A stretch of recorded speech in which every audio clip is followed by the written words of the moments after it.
వైఎస్ఆర్సీపీ కార్యకర్తలకు hats off. స్థానిక సంస్థల ఉప ఎన్నికల్లో విజయంపై వైఎస్ జగన్ హర్షం. అప్పుడు ఇప్పుడు ఎల్లప్పుడూ పార్టీకి వెన్నుముకలా నిలుస్తున్నారు.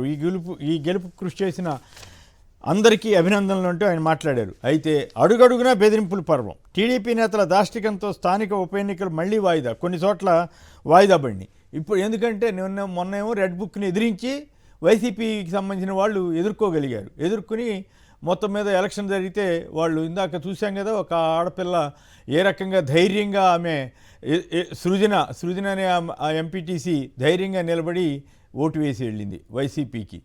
ఇక్కడ పాయింట్ ఏంటంటే వీటిలో ఏ ఒక్క ఎంపీపీ కూడా తెలుగుదేశానికి కానీ జనసేనకి కానీ బీజేపీకి కానీ రావు. కానీ రెడ్ బుక్ రాజ్యాంగం అమలు చేసి ఈ రకంగా చేశారు. అడుగడుగుల ఇంకా 10 చోట్ల ఈ రకంగానే బెదిరింపులు, ఇంకా కొన్ని వెస్ట్ గోదావరిలో అనుకుంటా ఆ బెదిరింపులు ఇప్పటికి కూడా బెదిరిస్తున్నట్టున్నారు. నేను తణుకు మాజీ ఎమ్మెల్యే కార్బన్ నాగేశ్వరరావు చెప్తా ఉన్నారు. సో అదే ఒక పక్కేమో అట్లా చేస్తున్నారు. సంబరాలు చేశారని చెప్పి చెవిరెడ్డి మోహిత్ రెడ్డిపై క్రిమినల్ కేసు అంట. ఆ యూనివర్సిటీలో ఏదో గెలిచారని ఉత్సాహంగా ఉంటారు కదా, దాని మీద ఏమో క్రిమినల్ కేసు అంట. మళ్ళీ అక్కడికి వచ్చేసరికి రెడ్ బుక్ రాజ్యాంగం. మరి ఇప్పుడు పవన్ కళ్యాణ్ గారు చంద్రబాబు గారు ఏం చెప్తారు? ఆ పాప అంత ధైర్యంగా ఉంటుంటే ఒక మగ నాయకుడు, తెలుగుదేశం నాయకుడు ఆ రకంగా చేతిని పట్టుకుని ఆపుతుంటే అది ఇది ఏ రకంగా వస్తుంది? అది దీని మీద. అలాగే ఇంకొకటి ఏంటంటే దారి తప్పిన దర్యాప్తు. లైంగిక వేధింపులకు ఫార్మసీ విద్యార్థి కేసును నీరుగార్చే కుట్ర. నిందితుడు దీపక్ టీడీపీ ఎమ్మెల్యేకి మరిదంట. ఇంకోవైపు ఏమో కొలిక్పూడి శ్రీనివాసరావు డైరెక్ట్గా ఒక టీడీపీ నేత మీద ఆరోపణ చేస్తున్నారు. ఒక గిరిజన మహిళపై అతను బెదిరించి చాలా లైంగికంగా వేధింపులకు పాల్పడడానికి ప్రయత్నం చేశాడు. ఆయన మీదేమో ఆ టీడీపీ ఎమ్మెల్యే ఆరోపణ చేస్తున్నారు. వాళ్ళకి అధిష్టానం కొలిక్పూడికి వార్నింగ్ ఇచ్చిందంట. వార్నింగ్ ఇచ్చి ఇప్పుడు ఏం చేయబోతున్నారో తెలియదట. సో ఈ పరిణామాలను చూస్తే రాంభూపాల్ గారు మీకేమనిపిస్తూ ఉంది ఈ మహిళలపైన? ఇంకొక ఇంట్రెస్టింగ్ విషయం ఏంటంటే పవన్ కళ్యాణ్ గారు ఇంత గొప్పగా చెబుతున్నాడు కదా, నేను అంతా ఇంత అని. ఆయన నియోజకవర్గంలో రికార్డింగ్ డ్యాన్సులు జోరుగా సాగుతున్నాయట. సో మరి సనాతని నియోజకవర్గంలో రికార్డింగ్ డ్యాన్సులకు పరిమితి ఉంటుందా? అలాగే ఇప్పుడు ఒక ఎంపీటీసీ, మహిళా ఎంపీటీసీ మీద దౌర్జన్యం అలా జరిగితే మరి వీళ్ళెవరు నోరు విప్పరే? రాంభూపాల్ గారు అంటే ఒక్కొక్క దాని మీద క్లుప్తంగా చర్చించుకుంటూ వెళదాం. సార్ నమస్కారం సార్, మీకు అక్కడ ఉన్న పెద్దలందరికీ అదేవిధంగా వీక్షకులకు నమస్కారం. ముందుగా ఈ రోజు భూకంప బాధితులు ఎవరైతే ఉన్నారో వాళ్ళకు మనందరి తరపున కూడా నివాళి అర్పించాలి. చాలా ఘోరమైన దుర్ఘటన జరిగింది. మీరు అడిగినట్టుగా ఈ రోజు ప్రజాస్వామ్యంలో చాలా నీతులు చెప్తాము. మరి నీతులన్నింటినీ ఈ రకంగా పాత్ర పెట్టేస్తుంటే దీన్ని ప్రశ్నించాల్సిన గొంతులు మాత్రం మరింత బలంగా వినిపించాల్సిన అవసరం ఉంది. ఎందుకంటే అధికారంలో ఎవరున్నారు అనే దాంతో సంబంధం లేకుండానే దుర్వినియోగం ఏ రకంగా జరుగుతుంది అనే దానికి ఒక పరాకాష్ట ఇప్పుడు జరుగుతున్న సంఘటనలు. ముఖ్యంగా ఒక పార్టీలో గెలిచి అధికార పార్టీలో చేరుతున్నారంటే అది ప్రజా సంక్షేమానికో ప్రజల యొక్క అభివృద్ధికో కాదు, స్వప్రయోజనాలకు అనేది లోకమెరిగిన సత్యం. దాంట్లోకి ఎవరికి అనుమానాలు లేవు. కానీ తమ పార్టీ ఏ పార్టీ ద్వారా గెలిచినామో ఆ పార్టీకి ఎన్ని ఒత్తిళ్లు వచ్చినా తట్టుకొని నిలబడడం అనేది మాత్రం నిజాయితీతో కూడిపోయింది, ధైర్యంతో కూడిపోయింది. ఆ పని నిన్న సృజన అనేటువంటి అమ్మాయి కానీ అదేవిధంగా అనేక చోట్ల జరుగుతున్న సంఘటనలు చూస్తే ప్రజాస్వామ్యం మీద మరో విశ్వాసం కలుగుతుంది. అయితే దీంట్లో 2-3 కోణాలు కొత్తగా మనం పరిశీలించాలని అనిపిస్తుంది సార్. ఒకటి, ఇప్పుడు ఎక్కడైతే ఈ ఎంపీపీ ఉప ఎన్నికలు జరిగినాయో ఆ స్థానాలు అన్ని చోట్ల తాము ఏ పార్టీ తరఫున గెలిస్తే ఆ పార్టీ తరఫున నికార్స్గా నిలబడినటువంటి వాళ్ళల్లో ఎక్కువ మంది మహిళలు ఉన్నారు. పార్టీ ఫిరాయించిన వాళ్ళల్లో ఎక్కువ మంది పురుషులు ఉన్నారు. అందుకని మహిళా చైతన్యం పెరిగేంత కొద్దీ తద్వారా ఏ రకంగా రాజకీయాల్లో దాని ప్రభావం కనపడుతుందో ఇదొక అంశం. రెండవది, సామాజిక విషయాలు కూడా చాలా ముఖ్యంగా కనపడుతున్నాయి. అట్టడుగు వర్గాల వాళ్ళు నిజాయితీగా తాము నమ్మిన పార్టీకి, అది తప్ప రైటా వేరే విషయం, తాను నమ్మిన పార్టీకి కట్టుబడి ఉంటున్నారు. కానీ ఎవరైతే మధ్యస్థంగా డబ్బు సంచులతో వచ్చి అధికారంలో పదవులు పొంది అధికారం పోయిన వెంటనే పార్టీలు మారుతున్నారో వాళ్ళల్లో ఎక్కువ మంది ఆస్తిపర వర్గాలు లేదా ఇతర సామాజికంగా కూడా ఉన్నత. అందుకని క్లియర్ కట్ గా రాజకీయాల్లో రాజకీయ వ్యవస్థ ఎటువైపు ఉండాలి అన్నప్పుడు మహిళలు, సామాజిక తరగతులు, అట్టడుగు నుండే ప్రజలు, వాళ్ళల్లో ఉండే విశ్వసనీయత చాలా ముఖ్యమైనది అనేది ఈ సంఘటనలో కనపడుతుంది. ప్రభుత్వం అనుసరించే వైఖరి చాలా కీలకంగా ఇక్కడ మనం ఆలోచించాలి. ఈరోజు ప్రభుత్వం ఈ ఎంపీపీ స్థానాలతో ఏం సాధిస్తుంది? పోనీ ఈ ఎంపీపీ స్థానాలు అన్ని వైసీపీ గతంలో ఉండేట్టు నిలబెట్టిపోయింది అనుకున్నాం. 150 ఇప్పుడు ఏవైతే వాళ్ళ స్థానాలు ఉన్నాయో అవి ఏమన్నా అసెంబ్లీలో పెరుగుతాయా వైసీపీకి అదనంగా? ఎందుకు అంత భయపడుతున్నారు? మీరు ప్రజా పరిపాలన అందించింటే ఆ ఎంపీపీలు మీకు ఎందుకు? మహా అంటే ఇంకో సంవత్సరంలో ఎన్నికలు జరుగుతాయి. ఎన్నికలు జరిగే ఒక సంవత్సరానికి ఇంత బహిరంగంగా దిగజారిపోయి ఈ రకంగా పార్టీలు ఫిరాయింపు చేసుకొని బలవంతాన వాళ్ళు ఎత్తుతే బలవంతాన దించి అంత నిస్సిగ్గుగా ఎందుకు ప్రయత్నించాలి? ఇది జరిగింది. ఒకవేళ మీ నోటీసులో లేకుండా స్థానిక నాయకులు ఎవరో ఎక్కడో బలవంతాన ఈ ప్రయత్నాలు చేసినారు అనుకుందాం. దాన్ని అడగాల్సిన బాధ్యత ప్రభుత్వానికి లేదా, అధినేతలకు లేదా? ఇది సరైన పద్ధతి కాదని మీరు మందలించరా? ఎక్కడో చిన్న సంఘటన జరిగితే స్పాంటనియస్ గా స్పందిస్తున్నటువంటి లోకేష్ నాయుడు గారు, మహిళ, అందులో అమ్మాయి చదువుకోయింది, ఉద్యోగం చేస్తుంది, 3 రోజుల పాటు తన నిర్బంధంలో పెట్టారు అని చెప్పేసి మీడియాలో బహిరంగంగా ప్రకటించింది. మరి అంత జరిగితే ఇది మా పార్టీకి సంబంధం లేదు, లేదా వ్యక్తులుగా అక్కడ ఎవరో మా వాళ్ళు తప్పు చేసినారు అని చెప్పేసి ఎందుకు ఒప్పుకోలేకపోతున్నారు? అట్లా చెప్తే రెడ్ బుక్ వదిలేస్తారు కదా, అమ్మో ఎందుకు వచ్చిన గొడవలే అని వదిలేస్తారు కదా. రెడ్ బుక్ రాజ్యాంగం అమలు చేయాలంటే ఇట్లాంటివన్నీ జరగాలి. ఇప్పుడు ఉదాహరణ చూడండి, ఎన్టీఆర్ జిల్లా తిరువురులో టీడీపీలో కమిషన్ల పంచాయతీ అంట. ఇసుక, మట్టి, మద్యం అక్రమ రవాణాలో వాటాల్లో లెక్కలు బట్టబయలు. ఎంపీ కేసినేని చిన్ని వర్సెస్ ఎమ్మెల్యే కొలికిపూడి శ్రీనివాస్. కేసినేని చిన్ని కనుసన్నల్లోనే జిల్లాలో ఇసుక అక్రమ రవాణా, కేసినేని చిన్ని ఎమ్మెల్యే కొలికిపూడి వాటాల్లో తేడా. సో ఈ కేసినేని చిన్నిని పరోక్షంగా టార్గెట్ చేసిన కొలికిపూడి. చిన్ని అనుచరుడు రమేష్ రెడ్డిని సస్పెండ్ చేయాలంటూ హడావుడి. గిరిజన మహిళను వేధించిన రమేష్ను సస్పెండ్ చేయాలన్న కొలికిపూడి. చర్యలు తీసుకోకపోతే రాజీనామా చేస్తానంటూ కొలికిపూడి అల్టిమేటం. కొలికిపూడి డ్రామాకు రివర్స్ డ్రామా నడిపిన కేసినేని చిన్ని. ఎమ్మెల్యే కొలికిపూడిపై రమేష్ రెడ్డి సంచలన ఆరోపణలు. కొలికిపూడికి ఎన్నికలప్పుడు 50 లక్షలు ఇచ్చా, ఎమ్మెల్యేగా గెలిచిన తర్వాత 2 కోట్లు అడిగారు, కాంట్రాక్ట్ పనుల్లో 10% కమిషన్ ఇవ్వాలన్నారు, డబ్బు ఇవ్వనందుకే కొలికిపూడి నన్ను టార్గెట్ చేశారు, మహిళలకు లోన్లు ఇప్పిస్తానని తీసుకొచ్చి ధర్నా చేయించారంటున్న రమేష్. సో అది ఒక రకంగా. ఇప్పుడు ఇవాళ ఫస్ట్ పేజ్లో ఒకటి వచ్చింది, ఎవరో ఎమ్మెల్యే గారి బామ్మరిదో సన్నిహితుడికో రక్షించే పనిలో పడ్డారట. ఇంకోవైపు పోనీ రైట్, ఈ దువ్వాడ ఇది మీద జ్యోతాళ్ళు అనేది కోప్పడ్డాడు ఎవరో ఎమ్మెల్యే, ఎవరో అధికారిని అని చెప్పి పెద్ద వార్త వేసుకున్నారు. మరి ఇట్లాంటి వార్తలు ఏవి ఎల్లో మీడియా కనపడవా? అసలు ఇంత బహిరంగంగా, ఇంత దారుణంగా ఎల్లో మీడియా మారటం. ఇప్పుడు నిన్న జరిగిన వార్తను ఎక్కడన్నా ఎల్లో మీడియాలో వచ్చిందండి? ఈనాడు కానీ ఆంధ్రజ్యోతి వాళ్ళు కానీ ప్రముఖంగా ఇచ్చారు. అదే జగన్ ప్రభుత్వంలో ఇట్లాంటి చిన్న జరిగితే చాలు కొండంతలు చేసి చూపించేవాడు కదా. అందుకనే సార్, ఒకటి సార్, రెండో నేను చెప్పదలుచుకున్న చివరి అంశం ఏమంటే, పవన్ కళ్యాణ్ గారు మాట్లాడాలి. ఎందుకని ఆయన మాట్లాడింది ఏమిటి? నేను ప్రశ్నిస్తాను, మహిళల తరపు నిలబడతాను, ఎక్కడైనా అన్యాయం జరిగితే నేను సహించను అని చెప్పి చాలా మాట్లాడినారు. మరి ఇది ఏమంటారు? దీనికి ఎందుకని మౌనంగా ఉన్నారు? అదే విధంగా ఈ రోజు మీడియా తన విశ్వసనీయతను కోల్పోతుంది. ఎందుకని? మీరు ఉన్న వార్తను రాయండి.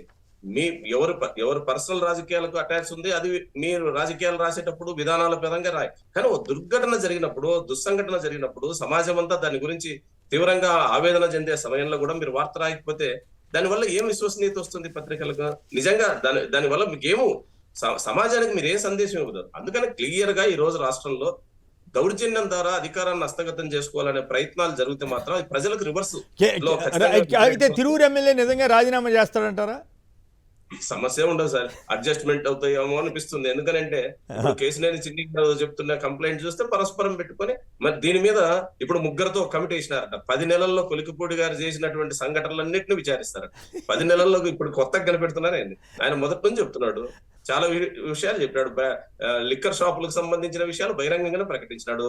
సందున బెల్ట్ షాపులు ఉన్నాయి, మా వీధుల్లో ఎక్కడ చూసినా బెల్ట్ షాపులు, ఆయనే బండి వేసుకొని తిరిగినాడు. మరి ఇవన్నీ ఏదో రాజీనామా చేసేస్తాడని లేదు. కానీ ఒకటి మాత్రం జరుగుతుంది, తెలుగుదేశం పార్టీలో తీవ్రమైనటువంటి అంతర్గత వైరుధ్యాలు ఉన్నాయి. తెలుగుదేశంతో పాటు కూటమిలో కూడా ఉన్నాయనేది స్పష్టంగా ఈ విషయాల్లో కనపడుతుంది. Right, okay. తిలక్ గారు మీరేమంటారు? ఈ ఆడపిల్లల మీద ఒక పక్క అఘాత్యాలు జరుగుతుంటే వాళ్ళని కాపాడే యత్నాలు చేస్తున్నారు, ఇంకో పక్క ఏమో ప్రత్యర్థుల మీద రెడ్ బుక్ రాజ్యాంగం. మరి కొలికిపూడి గారి మీద కానీ ఆయన ప్రత్యర్థి రమేష్ రెడ్డి గారి మీద చాలా తీవ్రమైన ఆరోపణ వచ్చింది ఆడపిల్లలకు సంబంధించి. మరి అది వాస్తవమో కాదో మనకు తెలియదు. ఆయనేమో కమిషన్లు అడిగారు అంటున్నారు, ఈయనేమో రాజీనామా చేస్తానంటున్నాడు. అధిష్టానమేమో కొలికిపూడినే పిలిపించినట్టుంది. అసలు మీకేమనిపించింది ఓవరాల్గా? ఈ మరోవైపు మహిళా ఎంపీటీసీ ఎంత ధైర్యంగా ఎదుర్కొంది, దీంతో వైసీపీలో కాన్ఫిడెన్స్ వచ్చిందనే అభిప్రాయం కలుగుతోంది. మీరేమంటారు వీటన్నిటి మీద? నమస్కారం కేసర్ గారు, రాంగోపాల్ గారికి, రవికుమార్ గారు నమస్కారం. నేను జరిగినటువంటి ఎలక్షన్స్ సంబంధించి మనం విశ్లేషించుకుంటే రాంగోపాల్ గారు చెప్పిన 2 అంశాలతో పూర్తిగా ఏకీభవిస్తున్నాం. మహిళలు ధైర్యంగా నిలబడ్డారు పార్టీలో. 2 అణగారిన వర్గాలు పార్టీ కమిటెడ్ గా ఉన్నారు. వీటికి తోడు ఇంకో 3 అంశాలు చెప్తాను. ఒకటి, ప్రధానంగా ఈ ఎన్నికల ద్వారా తెలుగుదేశం పార్టీ నేర్చుకోవాల్సిన గుణపాఠం ఏంటంటే, మీరు ఎన్ని దాడులు చేసినా, కేసులు పెట్టినా, అక్రమాలకు పాల్పడ్డా ప్రలోభాలకు గురి చేసిన వైఎస్ఆర్ కాంగ్రెస్ పార్టీ నాయకులు స్థిరంగా నిలబడుతున్నారు పార్టీకి. మీ బెదిరింపులకు వాళ్ళు లొంగరు, పార్టీ చెదలదు అనేది ప్రూవ్ అయింది. రెండు, ఇంతకాలం వైసీపీ వాడు చెప్తుంది ఏంటి, జగనే మా నమ్మకం, జగనే మా ధైర్యం అని. ఆ ధైర్యాన్ని వాళ్ళు బహిరంగంగా వెలుగుచ్చారు అనగా నిలబడటంతో. మూడు, 10 రోజులుగా పార్టీ కేంద్ర కార్యాలయంలో సద్దల రామకృష్ణారెడ్డి గారి టీం ఈ ఎన్నికలకు సంబంధించి కోఆర్డినేట్ చేయడం కానీ, ధైర్యం చెప్పడం కానీ, కార్యకర్తలకి ఎక్కడ ఎలా ఇబ్బంది వచ్చినా కానీ ఏం చేయాలో డైరెక్షన్ ఇవ్వడం కానీ వాళ్ళు చేశారు. ఈ టీం ఫలితం కూడా కనపడింది. అందువల్ల పార్టీ ఓవరాల్ గా చూసినప్పుడు ఈ ఎన్నికల్ని ఈ బెదిరింపులు, కేసులు, కొట్టడం, దౌర్జన్యం చేయటం పని చేయవని తెలుగుదేశం తెలుసుకుంటే మంచిది. ఇకపోతే తిరువూరు సంబంధించినంత వరకు ఇది 10 నెలలుగా సాగుతున్న సుదీర్ఘమైన వ్యవహారం. కొలికిపూడి ఒకడికి లొంగి ఉండే మనిషి కాదు. తెలుగుదేశం పార్టీ అధిష్టానం కూడా ఈ సమస్యను పరిష్కరించకుండా ఎప్పటికప్పుడు ప్యాచ్ వర్క్ చేస్తుంది తప్ప ఎక్కడ కూడా పరిష్కారం చేయట్లా. ఇప్పుడు చూడండి, లాస్ట్ టైము కొలికిపూడితో ప్యాచ్ వర్క్ చేయడం కోసం వరలరామయ్య గారిని మాట్లాడమన్నారు. ఇప్పుడు 3 కమిటీ చేశారు. 3 కమిటీలో ఒకడు ఆరోపణలు ఎదుర్కొంటున్న కేసరించింది ఒకడు, ఆయన కూడా కమిటీ మెంబర్. ఇంకా రిపోర్ట్ ఎలా ఉంటుంది అనేది ఊహించవచ్చు. 2, అతను రాజీనామా చేస్తాడని నేను అనుకోను. అతను ఎప్పుడైతే వైసీపీకి చెందిన నాయకుడి ఇల్లుని కూల్చేయడానికి జేసీబీ తీసుకెళ్లి కూల్చేశాడో అప్పుడే ప్రభుత్వం జాగ్రత్త పడి ఉంటే అతని కంట్రోల్లో ఉండేవాడు. అతను చేసే ప్రతి పనికి మద్దతు ఇస్తూ ఇవాళ నేను ఒక రోజు చెప్పాను, ఇది పులి మీద స్వారీ లాంటిదని.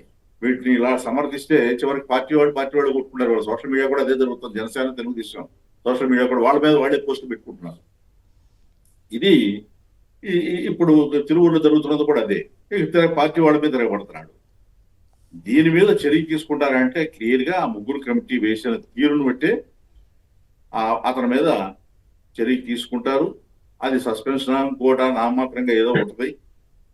అంతేగాని అతను రాజీనామా చేస్తాడైతే నేను అనుకోను. రైట్.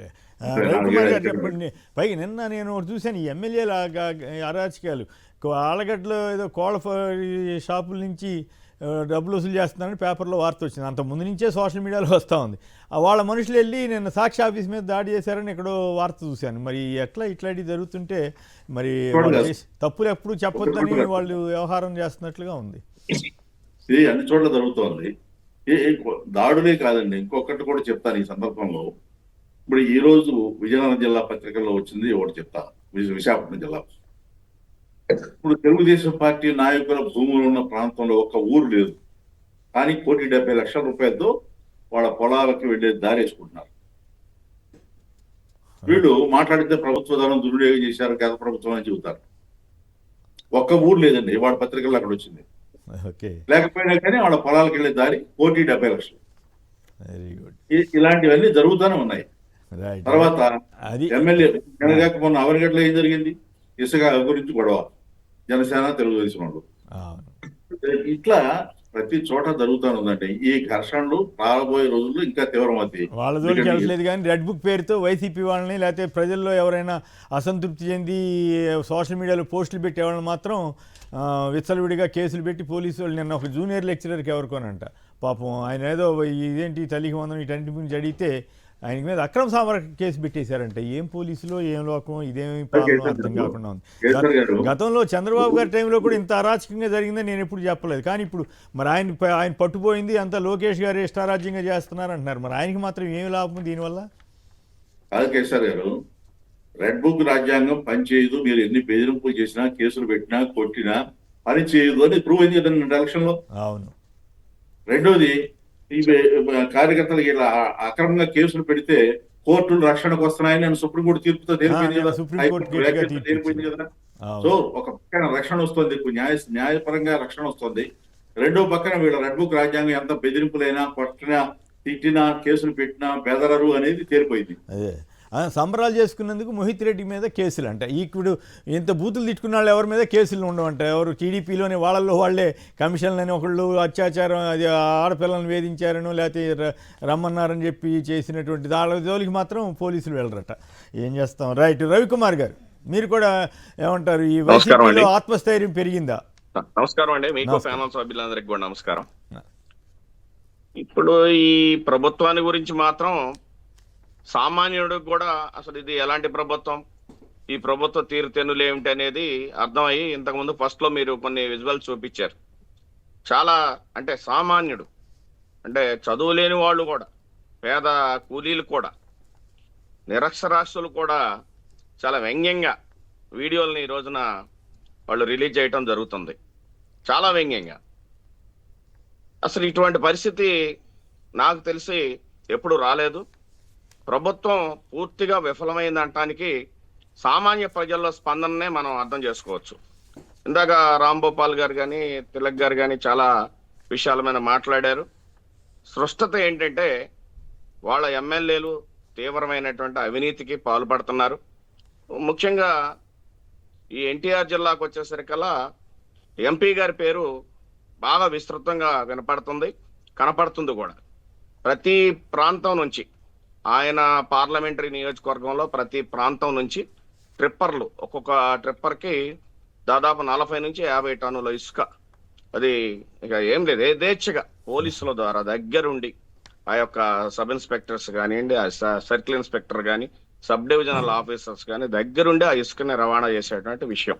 అదే నిన్న అడిగినట్టున్నాడు కదా, 2-3 చోట్నే ఎందుకు పెట్టుకున్నారు, అవి వాళ్ళే మిగతా 100 వెళ్ళిపోతుంటే ఎందుకు పట్టుకోలేదని కూడా అడుగుతున్నాడు కదా కొడుకుపూడి తిరువురు ఎమ్మెల్యే.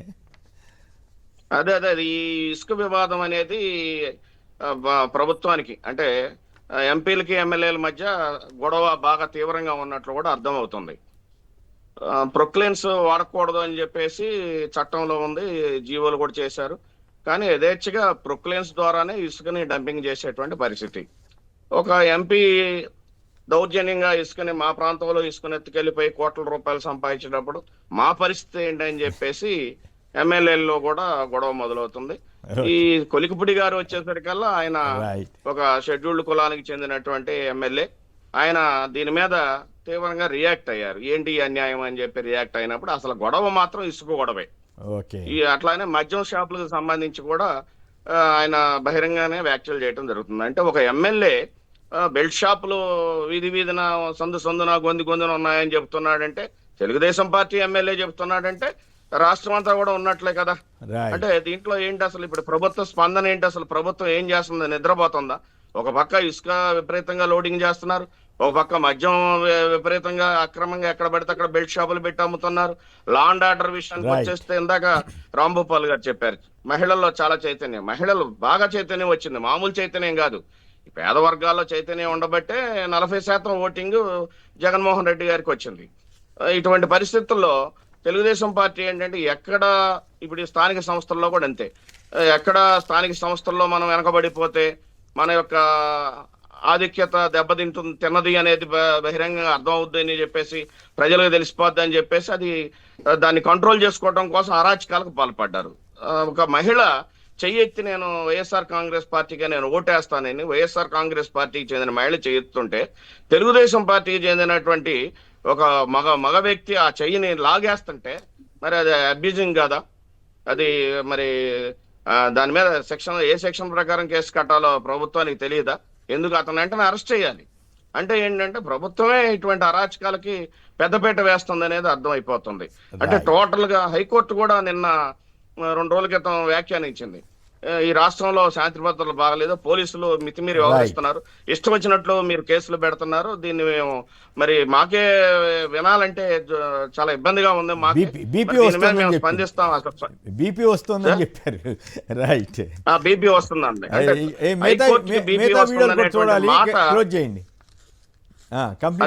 అది చాలా తీవ్రమైనటువంటి పదం. అంటే చంద్రబాబు ప్రభుత్వాన్ని చూసి మాకు బీపీ వస్తుంది అనేదిగా అర్థం చేసుకోవాలి.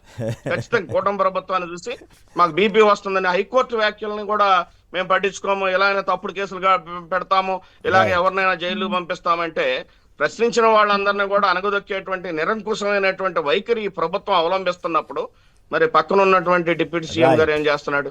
అసలు ఆయన ఏమీ ప్రశ్నించట్లా, ఏమీ పట్టించుకోవట్లా. కాదుగా ఆయన ఒక నియోజకవర్గం కాదు, sitting- సనాతని నియోజకవర్గంలో రికార్డింగ్ డాన్సులు జరుగుతున్నాయంట జోరుగా. తమాషాగా ఉంది. అదే ఒక సనాతన మహిళ ధర్మానికి ఎప్పుడు ఒక కదా. మహిళ పిఠాపురం వర్మ గారిని ఉద్దేశించి అయ్యా వచ్చేసారి మీరు పోటీ చేయండి అని అడుగుతా ఉంది. అంటే అప్పుడే పవన్ కళ్యాణ్ గారి మీద వాళ్ళకి విసిగొచ్చిందో ఏం పాపం పాడు. వర్మ గారు ఆయన గెలిపించడానికి చాలా బాధపడ్డాడు. Right. మరి అలా ఆయన పరిస్థితి ఏంటో, మరి ఆ పంచాయతీ కూడా తీర్చలేని పంచాయతీ.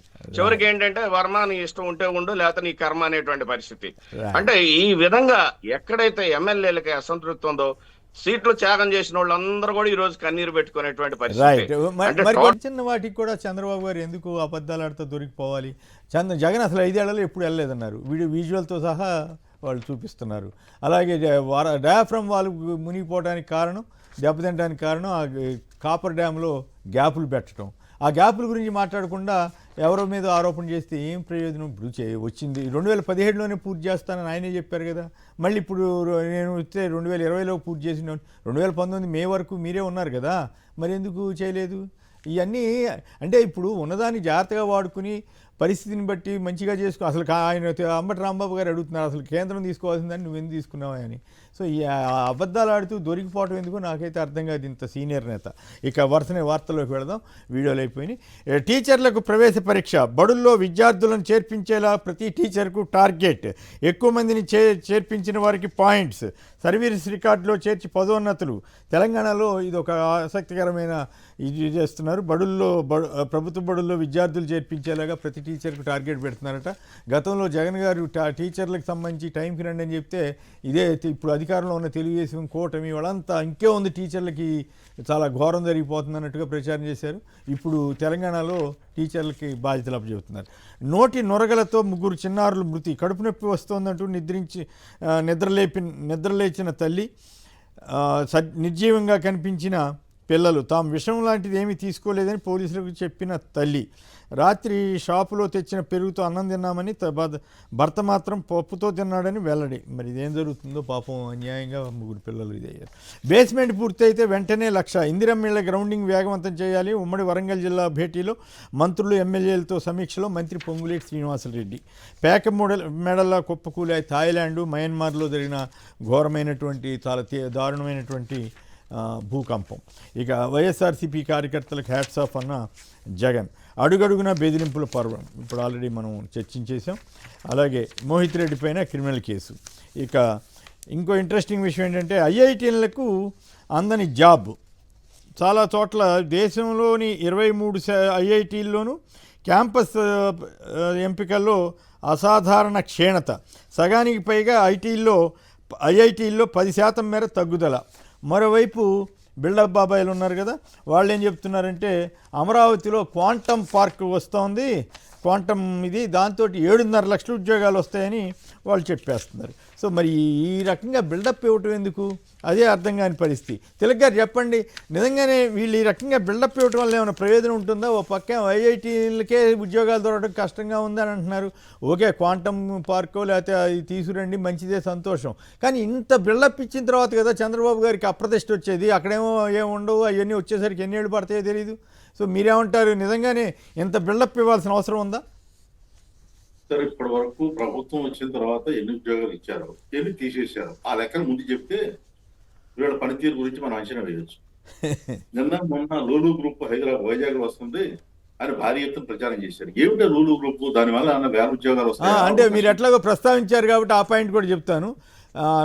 కారు చౌకగా లూలుకు అత్యంత ఖరీదైన భూమి, 2,000 కోట్ల భూమిని 99 ఏళ్లకు ఎలా లీజుకి ఇస్తారు? ప్రశ్నించిన శాసనమండలి ప్రతిపక్ష నేత బొత్స సత్యనారాయణ. లులుకి ఇచ్చే భూమికి 170 కోట్ల రూపాయల మేర రాయితీ. ఈ సొమ్ముతో ప్రభుత్వమే నిర్మాణాలు చేపట్టవచ్చు. ప్రైవేట్ సంస్థకు మేలు చేసేందుకు తెగబడిన కూటమి సర్కార్. బొత్స సత్యనారాయణ ఆగ్రహం. ఆశ్చర్యం వేసిందండి. మాల్స్కి ఇప్పుడు హైదరాబాద్లో లులుకి ఎవరు భూమి ఇచ్చారండి? కూకట్పల్లిలో పెద్ద మాల్ పెట్టుకుంది. మాల్స్కి 1,000 కోట్ల రూపాయల భూములు ఇవ్వటం ఏంటి? 13 ఎకరాలు విలువైన భూమి, 1,000 కోట్ల రూపాయలు విలువ చేసే భూమి ఇచ్చి వాళ్ళని ఎంకరేజ్ చేయటండి. వాళ్ళకి వీళ్ళకి ఉన్న కనెక్షన్ ఏమిటి? మీరు అన్నారు కాబట్టి ఆ ప్రస్తావన కూడా తీసుకురండి. ఒక పక్కేమో ఐఐటీలో ఉద్యోగాలు తగ్గుతుంటే అమరావతిలో 7.5 లక్షల ఉద్యోగాలు రాబోతున్నాయని బిల్డప్ ఇస్తున్నారు. ఇంకో పక్కేమో లులు లాంటి వాళ్ళని తీసుకొచ్చి ఇట్లా చేస్తున్నారు. మరోవైపు ఏమో ఏమో ఆయన ఎవరు లాయర్ సిద్ధార్థ లోత్రా గారికి దాడి కేసుల్లో వీటిలో ప్రైవేట్ కేసులుగా పెట్టుకోవాల్సిన వాటిని అప్పచెప్పి 2.5 కోట్లు 3 కోట్లు ఎంతో ఇచ్చారట. సో ఈ అంతా కలిపి మాట్లాడండి. ఒకటండి, లూలు గ్రూప్ ఇంత భారీ ఎత్తున వాళ్ళకి ప్రయోజనం చేకూరుస్తున్నారంటే వీళ్ళు కూడా ఏమైనా వాటాదారులుగా ఉన్నారా అని డౌట్ వస్తుంది. లేకపోతే ఒక చిన్న మాల్ పెట్టడానికి ఒక రాష్ట్రం ముఖ్యమంత్రి ఒక చిన్న మాల్ పెట్టడానికి అంత ప్రాధాన్యత, అంత పబ్లిసిటీ, అన్ని ప్రయోజనాలు చేకూర్చడం అంటే డౌట్ వస్తుంది. అట్లాగే ఈ ప్రపంచంలో ఎక్కడెక్కడ కొత్త ప్రాజెక్టులు, కొత్త ఇండస్ట్రియల్ వ్యాలీలు ఇట్లా పేర్లు కనుక్కొని ఆ వివరాలు తెలుసుకుని ఇక్కడ పెట్టేస్తున్నామని చెప్పడం ఏమిటో ఇది అర్థం కాదు అసలు.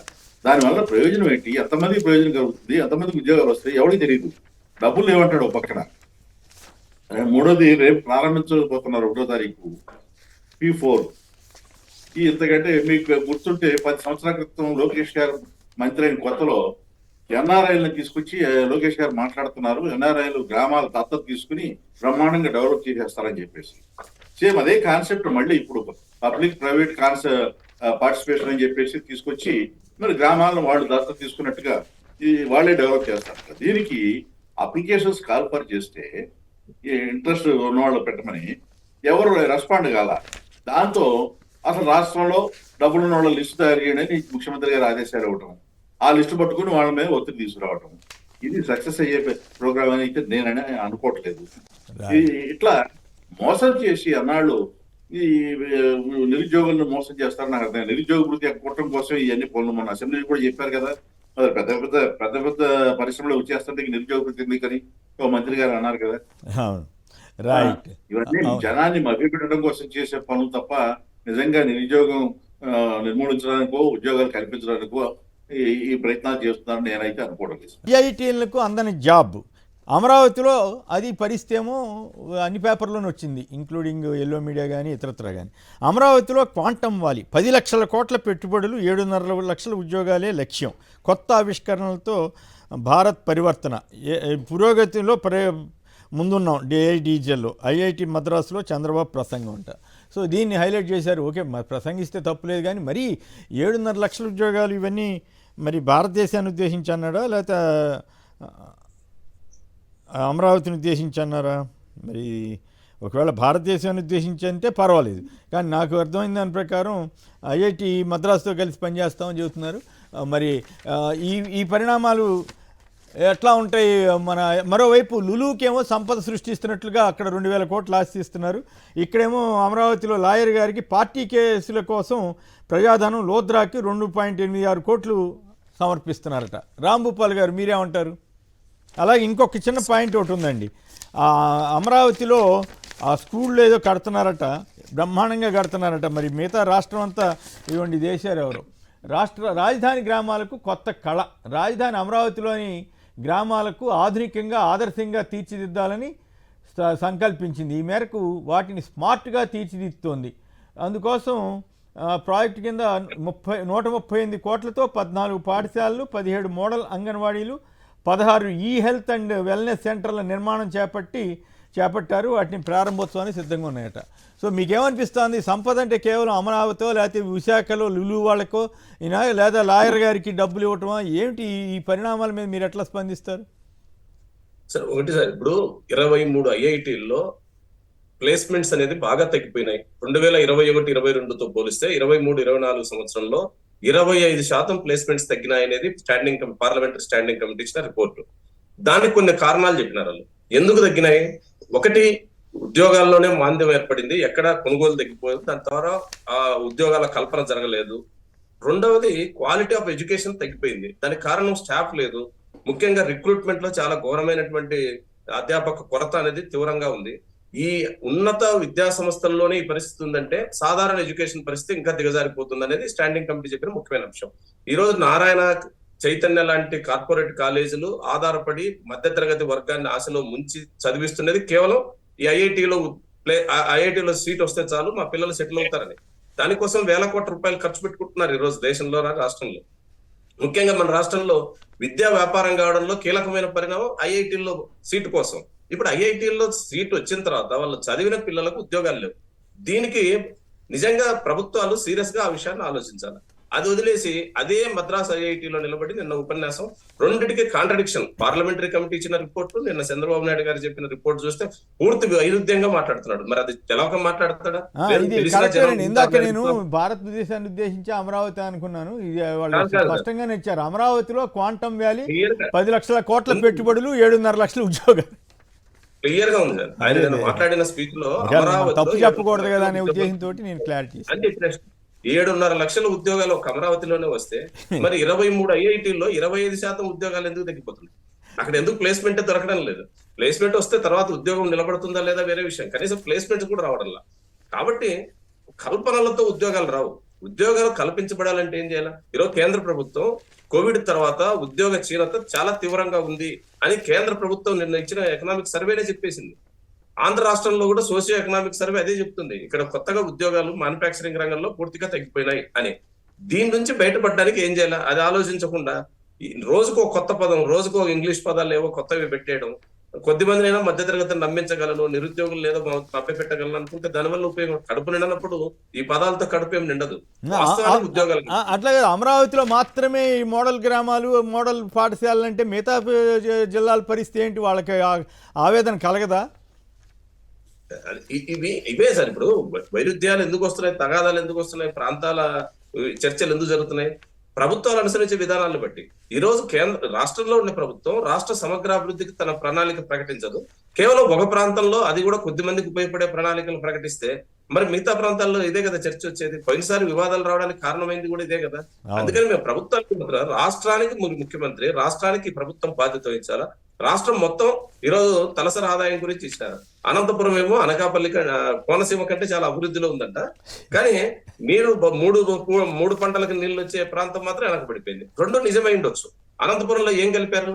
సత్యసాయి జిల్లా మరింత అనంతపురం కంటే సత్యసాయి జిల్లాలో తలసరి ఆదాయం ఎక్కువ ఉంది. కియా పరిశ్రమలో వచ్చే ఆదాయాన్ని సత్యసాయి కలిపితే దానివల్ల ఏమన్నా 1 నయా పైసా ఉపయోగం ఉందా?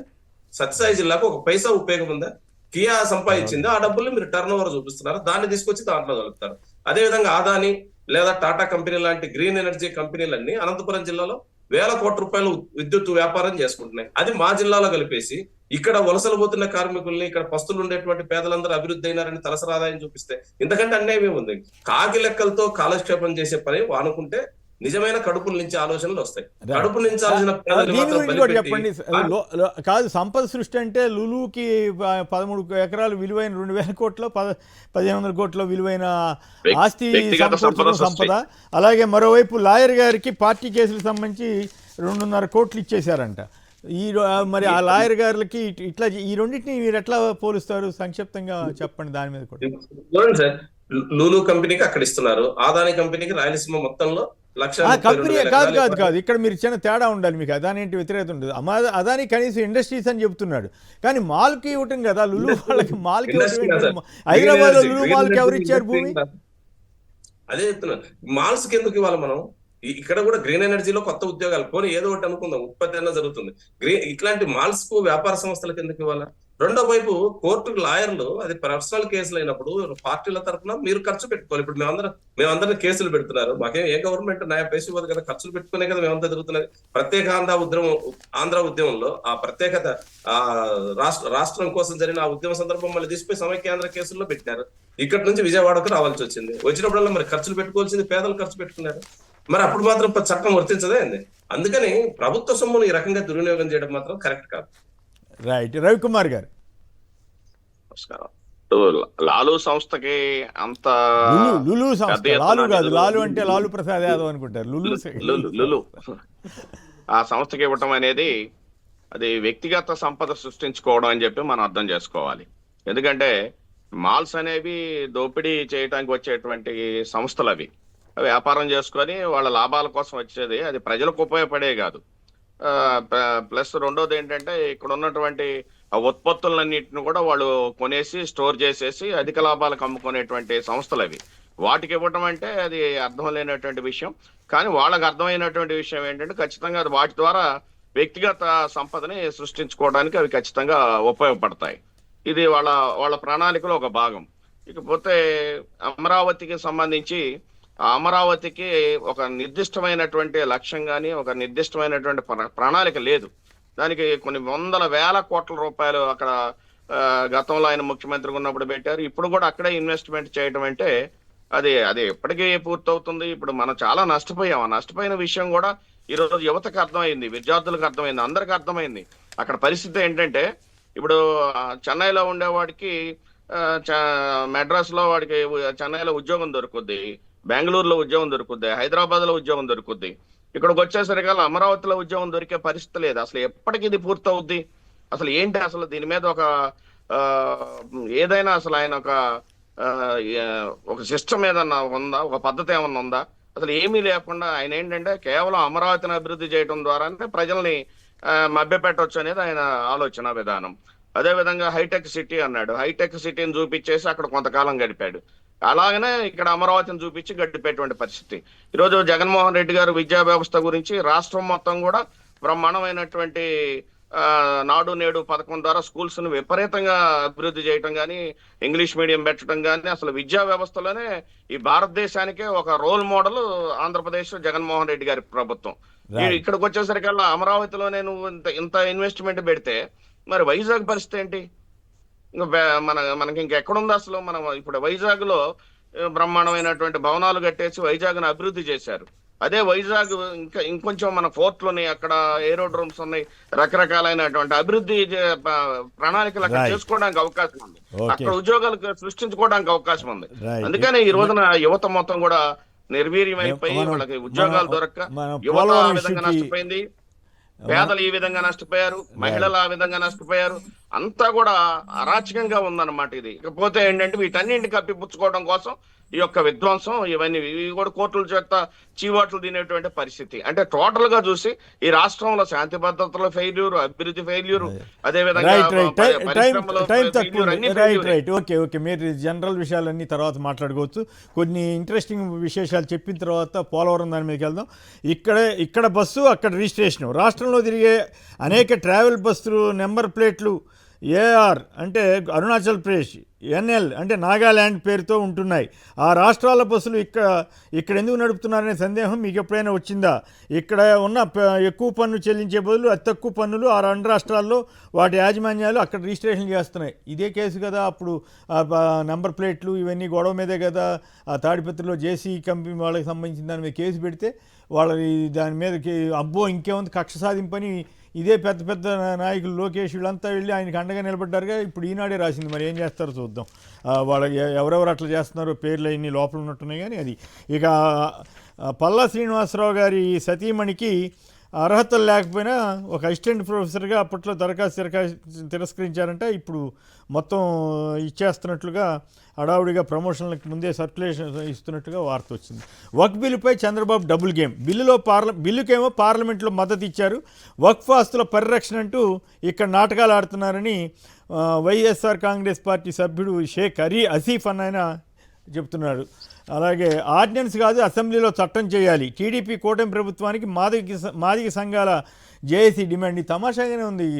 చట్టం చేయొచ్చు కదా తెలంగాణలో చేసినట్టు, మరి అక్కడ ఏపీలో ఎందుకు చేయలేదో అర్థం కాదు. మాల సంఘాలంతా తీవ్రంగా మండిపడుతుండేసరికి ఇట్లా చేస్తున్నారేమో.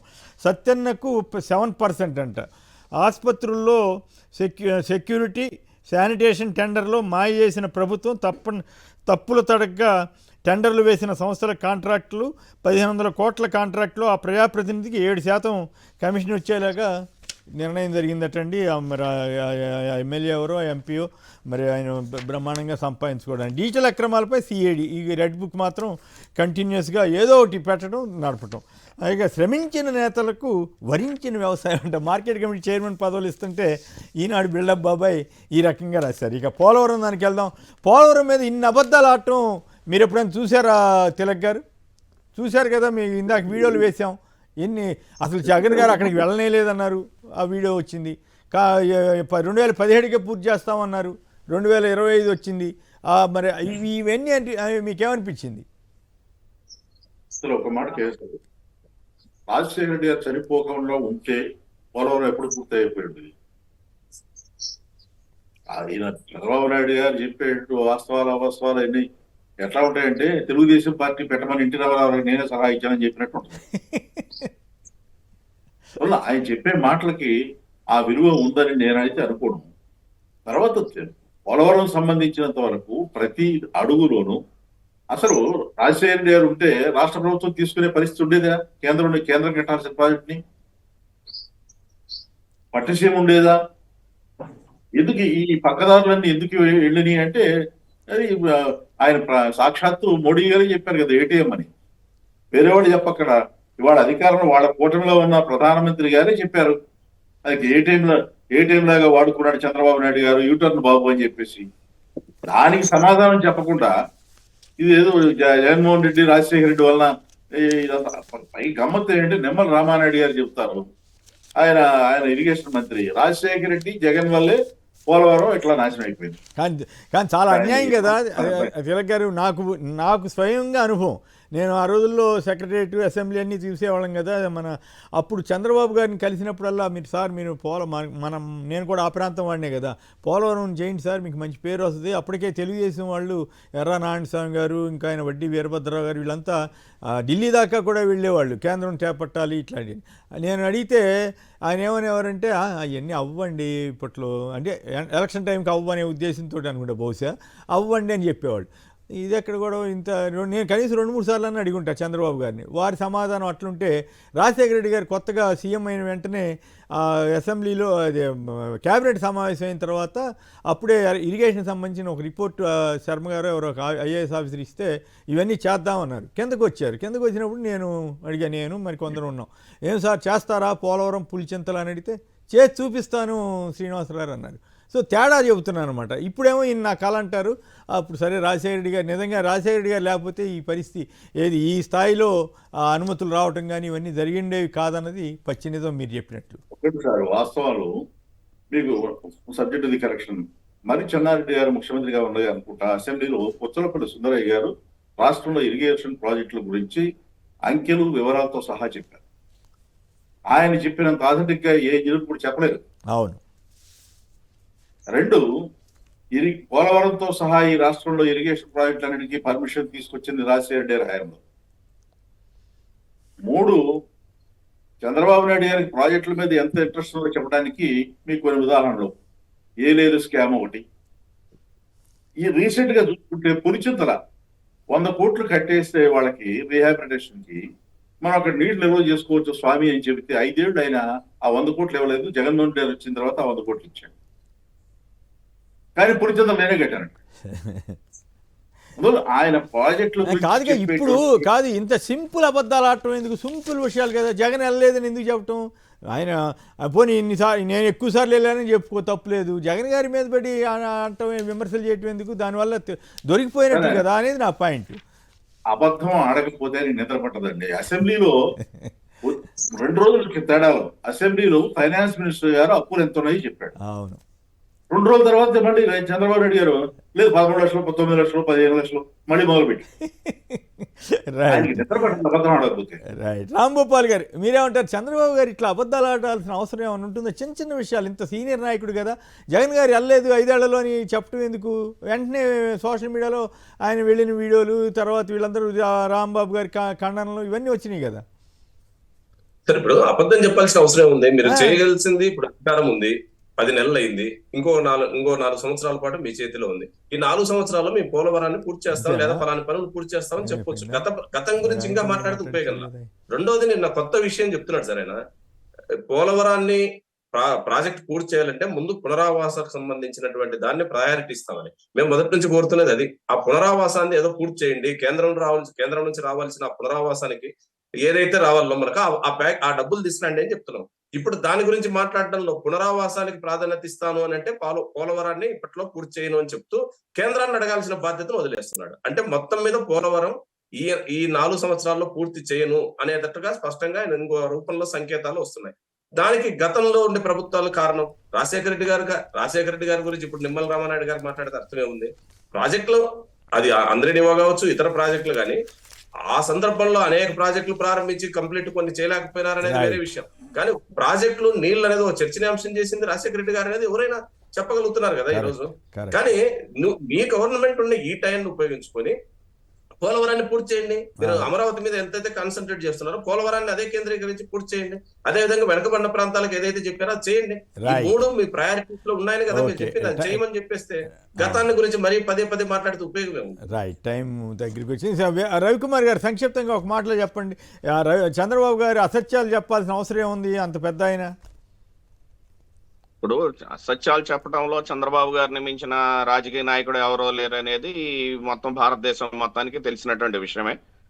గతంలో కూడా రుణమాఫీ ఇస్తానంటాం, రుణమాఫీ దాన్ని ఎగ్గొట్టడం, అదే విధంగా ఇప్పుడు మొన్న ఎన్నికల ముందు సంపద సృష్టిస్తానని చెప్పడం, ఇప్పుడేం ప్రజల్ని మీరే సంపద ఎలా సృష్టించాలో చెప్తే నేను మీకు కావాల్సిన ఇస్తానని అంటాం. ఇట్లా ఇవన్నీ కూడా అన్ని అబద్ధాలతో కూడిందే. ఇప్పుడు ఈ విజువల్స్ కూడా కనీసం ఆయన మరి చూశారో లేదో, టీవీలో అన్ని జగన్మోహన్ రెడ్డి గారు పోలవరం వెళ్ళింది, విజువల్స్ అన్ని కూడా క్లియర్ గా కనబడుతున్నాయి. బహుశా మరి అవి చూపిస్తే కూడా ఇంకా దాన్ని కూడా అబద్ధం అంటారేమోనని చెప్పేసి, ఎంతకన్నా పెద్ద అబద్ధం ఆడతారేమని చెప్పేసి నాకు కొంచెం అనుమానంగా ఉంది. అంటే అంటే ఇక ఆయన అబద్ధాలు ఆడటంలో ఆరితేరిపోయాడు, అబద్ధాలు చెప్పడంలో ఆరితేరిపోయాడు, అబద్ధాలతో గెలవడంలో కూడా ఆయన సక్సెస్ అవుతున్నాడు. అంటే ఆయన కూడా ఇక అబద్ధాలనే మేనిఫెస్టోగా, అబద్ధాలనే ఒక ఎజెండా పెట్టుకొని, ఈ అబద్ధం అనేది మనం బాగా చెప్పగలం, దీంట్లో మనం ఎక్స్పర్ట్, దీన్ని మనం ప్రజల్ని అబద్ధాలు చెప్పి ఏదైనా మన విజయాల్ని సాధించుకోగలం అనేటువంటి భ్రమలో ఉన్నారు. ఇప్పుడు పవన్ కళ్యాణ్ గారు, లోకేష్ గారు అదే బాటలో ఉన్నట్టున్నారు. అదే బాటలో ఉన్నారు. ఎందుకంటే థ్యాంక్ యూ. సహవాస దోషం కూడా ఉంటుంది కదా, పక్కన పొద్దాక కలిసిమెలిసి ఉంటారు కదా ఈ ముగ్గురు. అందుకని ఈ అబద్ధాలను కొంచెం అటు కూడా ట్రాన్స్ఫర్ చేసి వాళ్ళని కూడా అబద్ధాల సైడ్ ఎడ్యుకేట్ చేస్తే వాళ్ళు కూడా అబద్ధాల్లో ఆరితేరితే ఇక టోటల్ ఇది అబద్ధాలు దొరికిపోయే విధంగా చేయాల్సిన అవసరం ఉంది. అందరికీ తెలిసిన సత్యాలను కూడా అసత్యాలుగా చెప్తాం వల్ల ఆయనకి అప్రదిష్ట కదా. ఈ వయసులో ఆయన మంచి పేరు పరిపాలన చేతకాక, మంచి పేరు తెచ్చుకోవాలి తప్ప మేమైతే పరిపాలన చేత అవుతా లేదని నేను అన్నగాని, బట్ గతంలో కంటే ఇప్పుడు మరి కాస్త నాసిరకంగా గవర్నమెంట్ తయారైంది అనే విమర్శ ఎదుర్కొంటున్నారు. చంద్రబాబు గారు ఈ వయసులో మంచి మాటలు చెప్పి ఇగో ఇట్లా ఉందని చెప్పి జనానికి అర్థమయ్యేలా చెప్పి, తను చేసిన తప్పులుంటే తప్పులని చెప్పి, ఒప్పులుంటే ఒప్పులని చెప్పి చెప్పేదానికి జగన్ గారు అట్లా అని ఇట్లా అని అబద్ధాలు అటు దొరికిపోవడం ఎందుకో అర్థం కాదు.